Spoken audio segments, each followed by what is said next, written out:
Hello and welcome to Pokemon Horizons episode 21 review, and this is a pretty good one. It features Roy, Freed and Liko going to the Galar mine, but when they get caught in the rain, they go into a building, where Hatenna seems to have gotten ill. Liko decides she's got to take it to Molly for treatment. The rest of the episode takes place on the ship, as Molly tells Liko that Hatenna is probably just feeling emotionally unwell, as it's a Pokemon that's very sensitive to emotions. So Liko decides to take care of it until it feels better.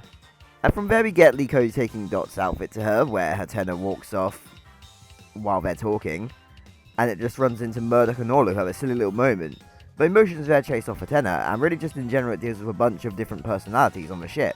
Liko recruits Roy and Dot to help find it, but Liko thinks about when she first came on the ship there's a storm like there is now, and she's surrounded by all these different personalities, and hearing Noctowl make a noise, she goes up to the observation deck where Hatenna's gone up to as well. Liko has a talk to Hatenna, how she feels, how it's understanding, and ensures that it'll get to go back to where it came from. And, you know, it gets Hatenna to open up to her, because, like, it's this little tender moment where she's connecting with this Pokemon. The next day, Liko sends Hatenna off, but Sprigatito notices how Liko feels and runs up to Hatenna. Hatenna goes back to Liko and jumps into her arms. Freed hands Liko a Pokeball, and she catches it. So yeah, this is a pretty good episode.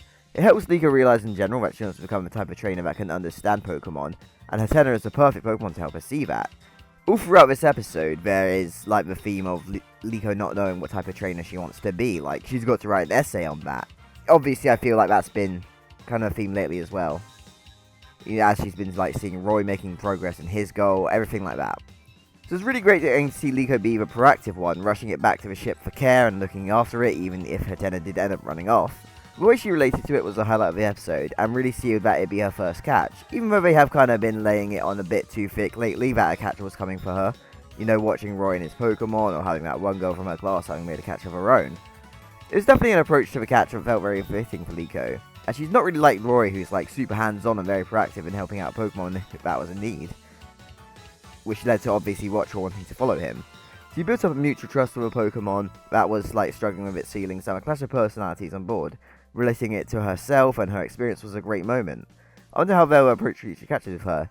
So yeah, give this one a watch, especially if you're a Liko fan. I think you get a lot out of this one.